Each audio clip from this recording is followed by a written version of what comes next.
राधे राधे। एक और रोचक कथा के आपके मध्य में। एक समय की बात है, एक देश के राजा थे। उन राजा ने अपने जीवन में इतना धन कमाया कि उन्हें अपनी 7 पीढ़ी की चिंता थी। उन्होंने अपनी 7 पीढ़ियों के लिए धन कमाया।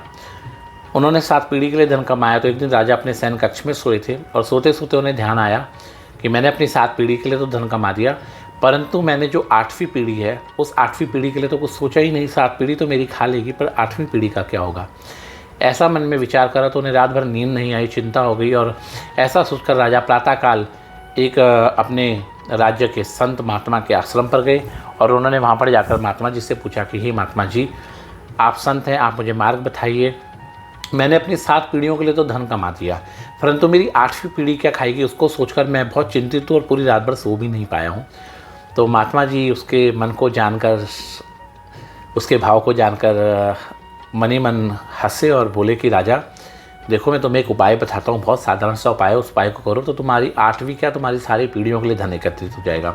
तो बोले जिस प्रकार का भी उपाय होगा महाराज मैं करूँगा। बोले हे राजन, आपके राज्य में एक गरीब बूढ़ी महिला रहती है, उसको कभी भोजन नसीब होता है तो कभी नहीं होता है। ऐसा करना, आज रात्रि आप किसी मंत्री के हाथ या किसी भी सैनिक के हाथ से भोजन नहीं भेजना, आप स्वयं एक थाल में उस बूढ़ी माता के लिए भोजन सजा कर ले जाना और उसको अपने हाथों से वो भोजन करा के आना।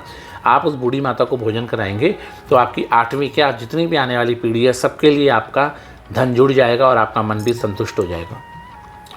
राजा महात्मा जी की बात को मन में धारण करके घर गया। उसने सुंदर सुंदर भोजन पकवान बनवाए और सुंदर भोजन पकवान बनाकर रात्रि को स्वर्ण की थाली पर चांदी की कटोरियों में भोजन को सजाकर उस गरीब अपने राज्य की स्त्री के लिए ले गया। राजा जब रात को गए तो वो बूढ़ी माता अंदर सो चुकी थी। तो राजा ने दरवाज़ा खटखटाया। उसने कहा इतनी रात को कौन है जो मेरा दरवाज़ा खटखटा रहा है। तो बूढ़ी माता ने कहा, तो राजा ने कहा कि हे मैया, मैं आपके देश का राजा हूँ। माता ने ये सुनकर भी दरवाज़ा नहीं खोला और बोले इतनी रात को आप क्या करने आए हैं। बोले मैं आपके लिए भोजन लेकर आया हूँ। तो बूढ़ी माता ने कहा कि देखो राजा, मैंने भोजन कर लिया है, आप अपना भोजन लेकर चले जाइए।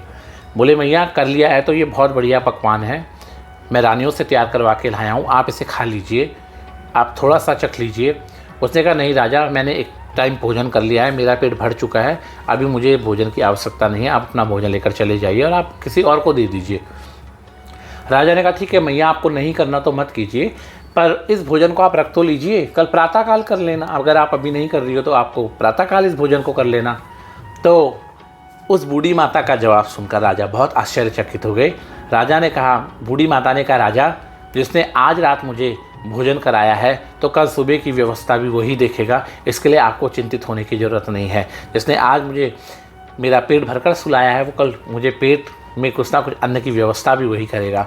ऐसा सुनकर राजा अचंभित हो गए कि मेरे गांव की, मेरे नगर की, मेरे राज्य की एक बूढ़ी स्त्री, बहुत गरीब स्त्री जिसके पास भोजन नहीं, और मैं सोने की थाल में 56 प्रकार का व्यंजन सजा कर लाया हूँ, फिर भी इसको कल की चिंता नहीं और मैं अपनी 8वीं पीढ़ी की चिंता कर रहा हूँ। तो राजा के नेत्र खुल गए और राजा उन संत को मन ही मन प्रणाम करके अपने नगर में वापस आए। इस कहानी का भावार्थ है, इस कहानी से शिक्षा मिलती है कि हमें परमात्मा में विश्वास करके जैसे उस बूढ़ी माता का था ऐसा विश्वास करके रहना चाहिए।